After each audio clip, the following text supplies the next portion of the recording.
وما أرسلناك إلا رحمة للعالمين قال النبي صلى الله عليه وآله وسلم أرسلت إلى الخلق كافة صدق الله مولانا العظيم وبلغنا رسوله النبي الكريم الأمين ونحن على ذلك لمن الشاهدين والشاكرين والحمد لله رب العالمين. ما شاء اللہ. اللہ جل مجدہ کا بے پایہ لطف و کرم اور اس کا احسان کہ اس کی توفیق سے آج ہم اس ماہ مقدس ربیع الاول شریف کی بابرکت رات میں منعقدہ اس محفل میلاد کے اندر حاضر ہیں.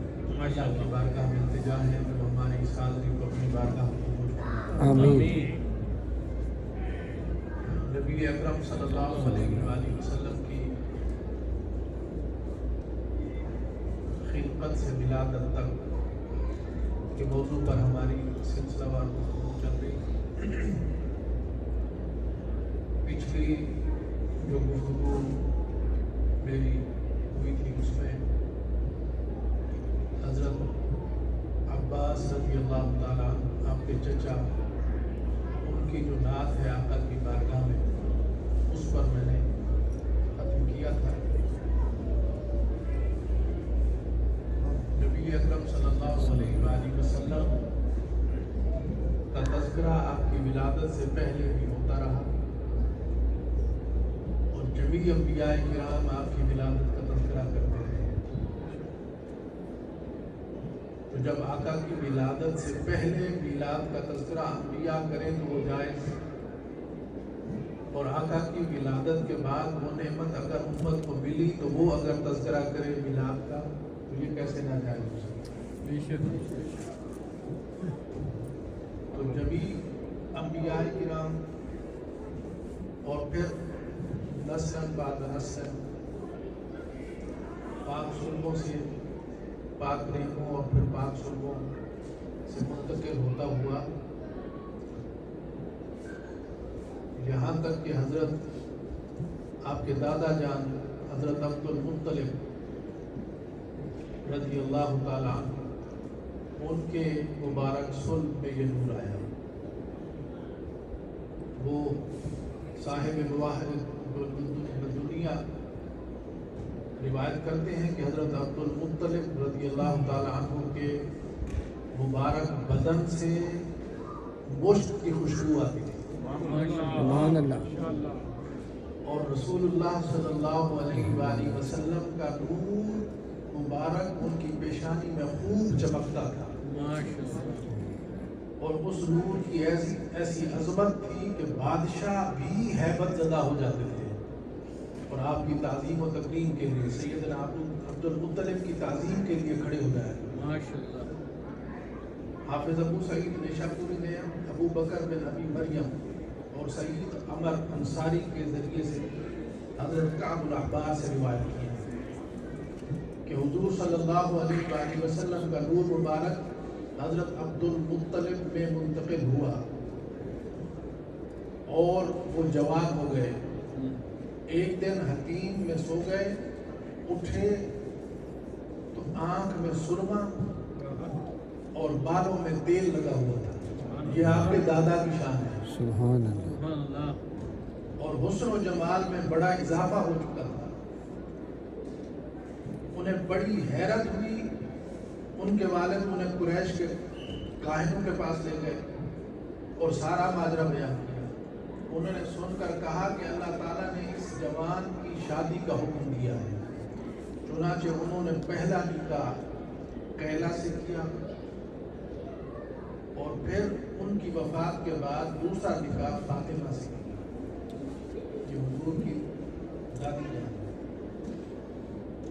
ان کے نصیب میں نور محمدی آیا صلی اللہ علیہ وسلم اور ان کے بدن سے سیدنا عبداللہ اللہ کے محبوب کے والد گرامی.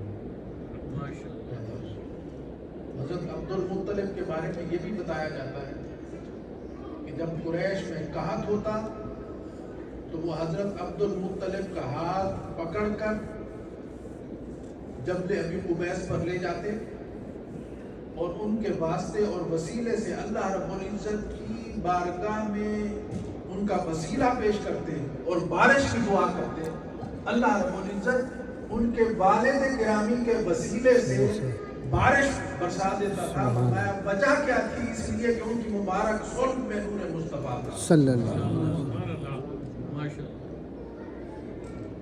اور کتب سیاح کے اندر یہ بھی کثرت کے ساتھ مروی ہے کہ جب ابرہہ بادشاہ وہ ہاتھیوں والا ہاتھی لے کر آیا تو خانہ کعبہ کو منہدم کرنے کے لیے مکہ معظمہ پر چڑھائی کی، حضرت عبد المطلب چند آدمیوں کو ساتھ لے کر پہاڑ پر آپ چڑھے۔ اس وقت آپ کی پیشانی مبارک سے نور اس طرح چمکا کہ اس کی شعاعیں خانہ کعبہ پر پڑی۔ سبحان اللہ، سبحان اللہ۔ آپ نے قریش سے کہا بے فکر ہو جاؤ، اس طرح کے نور کے چمکنے کا مطلب یہ ہے کہ ہم غالب رہیں گے انشاءاللہ۔ حضرت عبد المطلب کے اونٹ ابرہہ کے لشکر والے پکڑ کر لے گئے۔ آپ ان کی واپسی کے لیے ابرہہ کے پاس گئے تو حضرت عبد المطلب ان کی نورانی شکل اور پیشانی میں چمکتے ہوئے نور کی عظمت کو دیکھ کر ہیبت زدہ رہ گیا اور مغروب ہو گیا اور فوراً تخت سے نیچے اترا، آپ کی بے حد تعظیم کی اور آپ کو اوپر بٹھایا۔ اور روایات میں یہ بھی آیا ہے کہ اس کا ہاتھی اس نور کے سامنے سجدے میں گر گیا۔ سبحان اللہ۔ ارے انسان تو انسان، جانوروں کو بھی پتا تھا کہ یہ اللہ کے محبوب محمد مصطفیٰ کی آباء و اجداد میں سے صلی اللہ علیہ وسلم۔ ان کے دادا ہیں وہ نور مصطفیٰ صلی اللہ علیہ وسلم۔ یہ معجزہ ہے اللہ کے محبوب محمد مصطفیٰ کے مبارک نور کا۔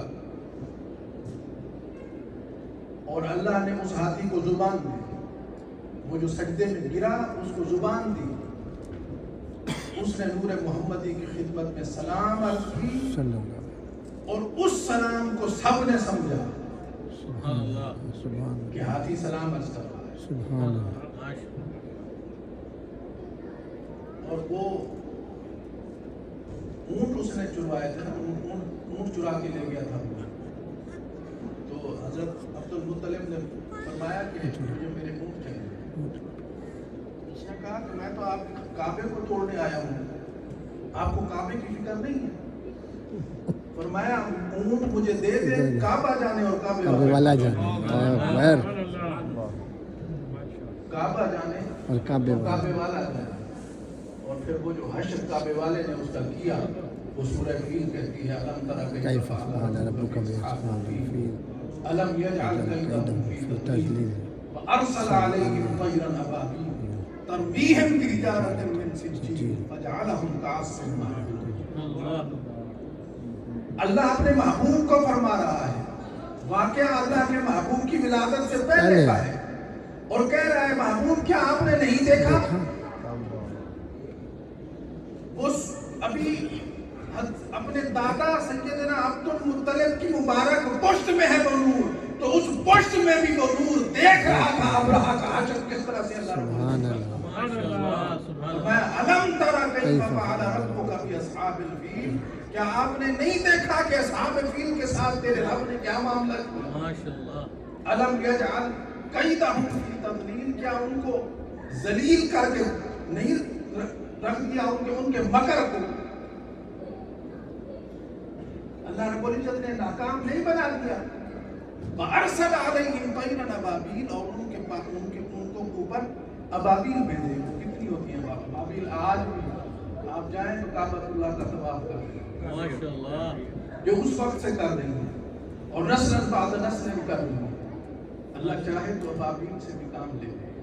سبحان اللہ۔ اس سے کیا اشارہ ملتا ہے کہ دین کی نوکری اگر ملی ہے اس پر تکبر کی ضرورت نہیں ہے۔ فقیر بن کے اللہ رب العزت کے دین کے خادم بن کے بغیر کسی تکبر کے اور بغیر کسی اس کے اللہ کے دین کے نوکر بن کے، کیونکہ یہ نوکری کی توفیق اللہ رب العزت کی طرف سے ملتی ہے۔ بے شک۔ اور اگر وہ چھیننے پہ آئے تو ہم کمزور لوگ ہیں۔ بے شک۔ جو خدمت دین کی توفیق ہے، یہ دین پر احسان نہیں ہے ہمارا، یہ اللہ رب العزت نے توفیق دی ہے تو اس پر اپنی عزت اور حد کی عزت ان چکروں میں نہیں پڑنا چاہیے، بے شک سبحان اللہ، ان چکروں میں نہیں پڑنا چاہیے۔ یہ بڑے نصیب والوں کو نصیب ہوتی ہے، سبحان اللہ، دین کی خدمت ہے، یہ اللہ کے محبوب کے دین کی نوکری ہے، کوئی معمولی بات نہیں ہے۔ صلی اللہ اس لیے جیسے بیٹا ہمارا اسی صبر پر اور اسی پیشنس پر ہی خطاب کر رہا تھا۔ آقا صلی اللہ علیہ وسلم کی سیرت اور سنت تو بڑے پیار سے ہم بیان کرتے ہیں، لیکن جب ہماری انا کی بات آتی ہے تو پھر ہم کمپرومائز نہیں کرتے ہیں۔ یہ کس طرح کی محبت ہے، یہ کیسی لگن ہے؟ ہمارے مزاج کے خلاف کوئی بات ہو جائے تو اسے ہم دل میں ایسے بٹھا لیتے ہیں اور کہتے ہیں تیری ایسی تیسی میں پھیروں گا۔ وہ کیا ایسی تیسی پھیرے گا؟ کیا کر سکتے ہیں؟ ہماری اوقات کیا ہے؟ ہماری اوقات تو اتنی ہے کہ پتہ نہیں یہاں سے اٹھ کے جا بھی سکتے ہیں۔ صحیح کہا۔ اس لیے سمجھدار وہ ہے جو اپنی حقیقت سے آگاہی رکھے اور مسکین اور یتیم کے ساتھ پیدا رہے۔ اللہ رب العزت چاہے تو ابابیل سے بھی اپنا کام لے سکتا ہے، بے شک۔ ابابیل، اور ایک ابابیل 3 بھاری بھرکم ہاتھیوں پر بھاری ہوتی، چھوٹی چھوٹی کنکریاں تھی نا، ایک چونچ میں اور ایک ان کے پنجوں میں، تو 3 ہاتھی ان پر ایک ابابیل حاوی ہو گئی، اور وہ جو کنکریاں جس ہاتھی پہ گرتی تھی تو قرآن کیا کہتا ہے؟ وَأَرْسَلَ عَلَيْهِمْ طَيْرًا أَبَابِيلَ فَجَعَلَهُمْ كَعَصْفٍ مَّأْكُولٍ۔ وہ ابابیل جب وہ پھینکتی تھی کنکریاں تو اس کنکری کے لگنے کی وجہ سے ہاتھی اس طرح سے ہو جاتا تھا جیسے کھایا ہوا بت ہوگا۔ اللہ اکبر۔ نیکی کا کام بھی کرتے رہے اور خدمت بھی کرتے رہے، ٹائم بھی دیتے رہے، اور ادھر انا کے مسئلے بھی رہے، تو کہیں ایسا نہ ہو کہ کل بوری میں کچھ بھی نہ ہو۔ اس لیے ہر وقت یہ شیطانی حملے ہوتے ہیں، انسان کمزور ہے، شیطانی حملے ہوتے ہیں۔ اللہ رب العزت ہمیں ہر طرف کے حملوں سے اپنے اعمال کو بچانے کی توفیق عطا فرمائے۔ آمین آمین۔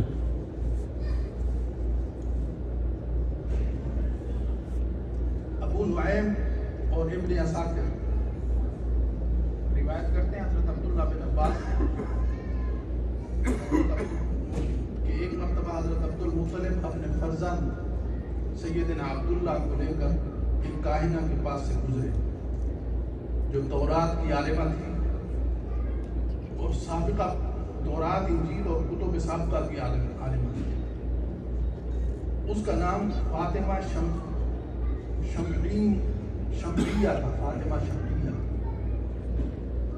اس نے حضرت عبداللہ کے چہرے یعنی پیشانی مبارک پر نور محمدی چمکتا ہوا دیکھا تو حضرت عبداللہ رضی اللہ تعالی عنہ ان کو نکاح کی دعوت دی، مگر آپ نے انکار کر دیا۔ پھر آپ کا نکاح جب سیدہ آمنہ سے ہو گیا، وہ جو کائنات کی ماں ہے، وہ جن کے ہم پلہ کوئی نہیں ہے، وہ جن کی مزار اقدس پر اللہ کے محبوب محمد مصطفیٰ صلی اللہ علیہ وسلم بیٹھ کر آہوزاری فرماتے رہے اور فرماتے عرض کرتے رہے، اماں اگر آپ ہوتی تو میں آپ کی خدمت کرتا، میں نماز پڑھتا اور آپ مجھے بلاتی تو میں نماز توڑ کر آپ کی بارگاہ میں آتا۔ وہ خوش نصیب ماں جو سید کونین کی والدہ ہے، جو سرور کائنات کی والدہ ہے، جو اللہ کے محبوب محمد مصطفیٰ کی والدہ ہے، جو ساری کائنات کی ماں ہے، سیدہ آمنہ۔ ان سے نکاح ہو گیا آپ کا، نور محمدی آقا کا مبارک روح ان کے بدن اقدس منتقل ہو گیا۔ تو ایک دن پھر حضرت عبداللہ اسی فاطمہ نامی عورت کے پاس تشریف لے گئے تو